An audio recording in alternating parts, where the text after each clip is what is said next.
très courte vidéo, là cette fois-ci je m'en parle, parce que hier j'ai dit très court et finalement j'ai parlé longtemps. Le mouvement islamo-sceptique, celui qui fait des investigations, bien évidemment qu'il est principalement composé d'apostats de l'islam.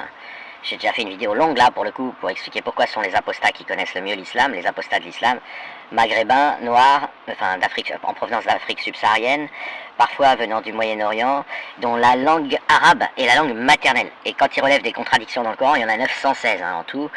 Donc chacun choisit sa petite grappe de contradictions qu'il va publier sur les réseaux sociaux. Tout ça, c'est un travail collectif et c'est un travail réalisé par des arabophones, mieux, par des gens dont c'est la langue maternelle. Okay, ils lisent le Coran en arabe, ils collectent les contradictions du Coran en arabe, du Coran dans sa langue originale. C'est pas parce que ensuite, quand on va publier sur des réseaux francophones, qu'on commente une contradiction telle qu'elle apparaît. Ensuite, il y a une certaine forme de tricherie à dire que traduire, c'est trahir. Pas dans les cas très simples qui sont évoqués. Okay.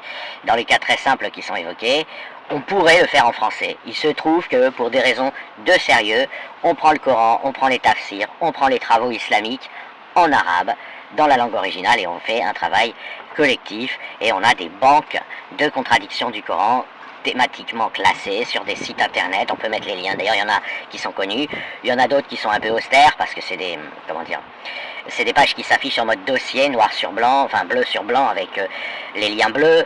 Donc nous, quand on va faire un tweet, ou quand on va faire un YouTube, quand on va mettre des couleurs, on va prendre la traduction française, mais bien évidemment que tout ça c'est fait en arabe. Donc l'argument du genre « Ah ouais, vous faites la traduction française, vous y connaissez rien », elle est complètement à côté de la plaque.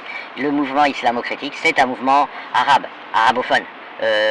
C'est depuis pas longtemps que vous avez des gens qui se sont joints au mouvement depuis l'assassinat de Samuel Paty et de la rédaction de Charlie.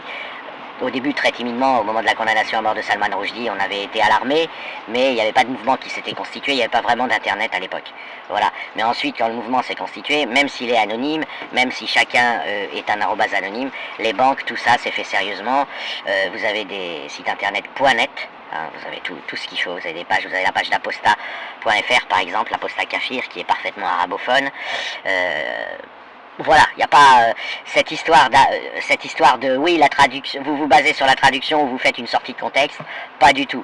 D'ailleurs, on a été, de manière surprenante, une fois soutenu par le terroriste Jean-Louis Denis, qui est venu mettre en PLS tous les musulmans d'un live parce qu'ils évoquaient le verset 5.32, et il a dit non mais arrêtez de mentir aux mécréants, ça sert à rien, et en plus vous vous mentez à vous-même. Voilà, il a reprécisé, lisez le verset 5.33. Enfin bref, il a fait le travail très exactement à la virgule près que font les mouvements islamo-sceptiques en prononçant d'abord en arabe, ensuite en français, et en faisant le travail de traduction, de mise en contexte.